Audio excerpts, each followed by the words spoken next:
Hi, welcome back to LiveLeanTV. I'm Jessica Guthrow. I have with me again Kelly Collins, at Kelly Marie Collins on Instagram, to help show you guys some different lunges. I'm almost 6 months pregnant right now, so a lot of these lunges are safe for pregnancy, but some of them are not recommended for pregnancy. So I figured if I'm having her do some, might as well have her show you all of the lunges. So we're gonna go over 12 of the most common lunge variations, some substitutes if you don't wanna do lunges, and then also how to do them so that your knees don't hurt, how to reduce clicking in your joints, and how to balance. So let's start with the 12 most common variations. Reverse lunge is a great one for beginners to start with because it's one of the easier in terms of balancing. Make sure to take a big enough step backwards so that you can bend your front knee to that 90-degree angle. Keep the weight in your heel and press into the ground to come up. Forward lunges are very similar in terms of form, but you're moving forward instead of backwards. So take a really big step forward, press your heel into the ground, focus on that 90-degree bend, and driving that front foot into the ground to come back. A pendulum lunge is literally just a combination of those two. So going down into a front lunge and then immediately stepping back into your reverse lunge and alternating sides going front to back on each side. Next we have a walking lunge, which is a forward lunge in motion. So taking a big step forward, bending both knees, you step through into your next step, which is a forward lunge on the other side. For the best balance, put the hands on the hips and keep your gaze on the ground and press through your heels. Side lunges are awesome for targeting your inner and outer thighs. To do a side lunge, you start with your feet all the way touching together, then take a big step out to the side and bend your stepping leg while keeping your standing leg nice and straight. You should really emphasize the stretch of the inner thigh on the standing leg and make sure that you're getting a nice bend with that stepping leg. A stationary lunge is what it sounds like. You're in a stationary position with one foot in the front, one foot in the back, and you're lunging down just until your knee just barely grazes the floor. Make sure you don't hit the floor. You want to just kiss the floor with the top of your knee and come back up and flex your legs and booty. Do not move your feet, only bend your knees. The step back lunge is a real killer. It's a combination of a squat and a lunge. So you start in a narrow squat position with feet together, knees bent at a 90-degree angle. Then step back with one leg straight and then bring it back in without standing up. You do your entire set in this low squatted position, so it really burns the booty. Curtsey lunges are a great way to target and tone the outer hip area. So starting with your feet together, it's like a reverse lunge except you're crossing across the midline in the back, like you're doing a curtsey. Make sure you're getting a 90-degree angle with that front leg and feeling a stretch across your hip. In a sprinter's lunge, this is another take on the reverse lunge, but you're actually bending forward with your upper body and touching your fingertips to the ground as if you're getting ready for a sprint. And then with an explosive action, you're coming up and lifting your back knee up into the air, like as if you're taking off to run as fast as you can. Now we're getting into some plyometric lunge variations. So first we have the hop lunge, just like the sprinter's lunge, but you're using your arms and propelling yourself up into the air to get a little bit of a hop at the top. Next we have jump lunges, where you're jumping to alternate sides. Make sure to land softly and avoid hitting your knees on the ground. You can hold your arms stationary or use your arms to help. Skater lunges are the plyometric version of the curtsey lunge. So just like with the curtsey, you're wrapping your back leg back and across your body, feeling that stretch in the hips, hopping from right to left. How do you balance in lunges? A lot of people trying lunges for the first time, or even if you've been doing lunges for a while, still have trouble with balance. So we have a couple of tips to share with you about how to balance when you're doing lunges. So first, let's just show you your foot positioning. So this is an important part. You don't want to cross your feet into the midline. You want to stay at least shoulder width stance apart. Whenever you're beginning lunges, just step your feet a little bit wider to start with, and that'll help your balance immediately. The next thing is to turn your core muscles on. So do that first before you even take any steps. And your focus is there. So you're really focused on the exercise that you're doing. You're not distracted watching TV or saying hi to people or doing anything else.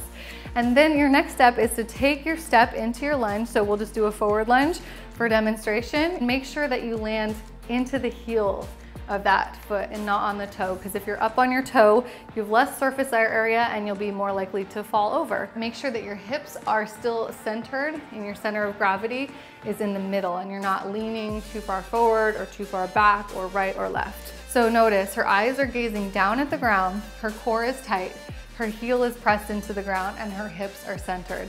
So those are the major tips for how to balance during any type of lunge. Now, how about those alternative exercises? Let's say Kelly's my client, she just doesn't want to do lunges. She says, I don't want to do them for whatever reason, I'm not doing them. What can I do instead? So what I would say to you is, how about let's try squats. Now squats work the same muscle groups as lunges do, but they're more grounded, more stable, and you have more surface area. So in a squat position, I would have her put her feet extra wide, so open up nice and wide, turn the toes just slightly out. This is gonna give you the most balance possible. Sit your butt down like you're sitting into a chair, and then stand up and flex your butt and your legs and your thighs and everything. So again, the pressure is on the heels here, so she's balanced. Notice how her eyes are gazing down at the ground in front of her, and again, her core is turned on. So squats are an excellent substitute for lunges. Another thing you could do is wall sits. So backing your back up onto the wall here, come down so that your knees are bent at a 90-degree angle. Again, driving those heels into the ground and then just holding this position. So if one of the things you don't like about lunges is the movement, then a wall sit is your perfect solution because there's no movement. Your muscles are working, but you're just holding still. And you can hold this for about 30 to 60 seconds, or however long you can, and you will start to feel your butt and thighs and your quads shaking. So you're getting all those benefits of lunges without lunging. The third substitute exercise I would recommend is a hip bridge. So laying down on the ground, you are going to place your feet right under your knees, hands down by your sides, and thrust your hips up into the air while keeping your core engaged, and really focus on the thighs and your hamstrings and your quads. And you'll do reps like this. This is a great way to work the same muscle groups again without doing any lunging. And finally, the last question I get commonly about lunges is, how do you reduce that annoying clicking noise in your knees or your hips every time you do a lunge? And it's not that it's painful, but it's just like, it'd be nice if it didn't happen. So I'm gonna show you some tips on how you can make it not happen. So the first thing is to warm up before your workout. So before doing any weighted exercises, maybe just doing a couple of body weight reps of your lunges. So stationary lunges, for example, are a good one for a warm up. Just down, up, and just kind of like helping those joints get ready for the work they're about to do.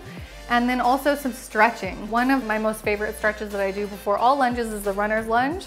So get into a runner's lunge position where you place your hands on the ground, and you can either do it with your back knee rested or your back knee lifted. But you want to primarily focus on opening up the front of that hip. So do the same thing on the other side. And even just doing this for a few seconds before doing any of your lunges from your workout can help you have a better result and less clicking. Another thing is to do foam rolling. So if you are having the clicking in your hip, you're gonna foam roll your hip like this, starting with the piriformis, so legs in a figure 4 position, and just kind of rolling back and forth and side to side to kind of massage out that area. A lot of times the clicking is due to the joints being out of line or just not properly warmed up. This helps bring blood flow to the area and reduce the clicking. Another thing is to foam roll the front of your hip, so laying belly down on the foam roller, one knee up and the back leg straight, just focusing on one hip flexor at a time. Now let's say that the clicking is in your knees. You can foam roll your quads or your IT bands. This is the IT band foam roll. So just rolling that roller all the way up and down the outside of your leg is gonna help reduce clicking in your knee.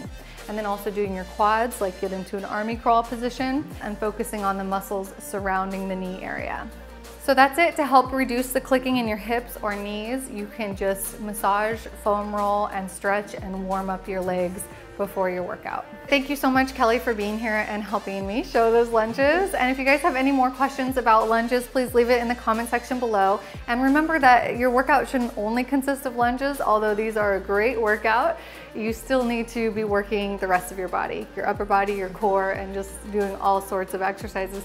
So make sure you use these lunges in part of your program and not just do lunges only. And if you don't know what program you should be following, you can take our free program selector quiz, LiveLeanTV.com/quiz. Input some information about yourself and then it will tell you which workout program would be the best fit for you. So thanks for watching today's video. Make sure you check out Kelly at Kelly Marie Collins on Instagram, and we'll see you guys at the next video. Thanks for watching and keep living lean.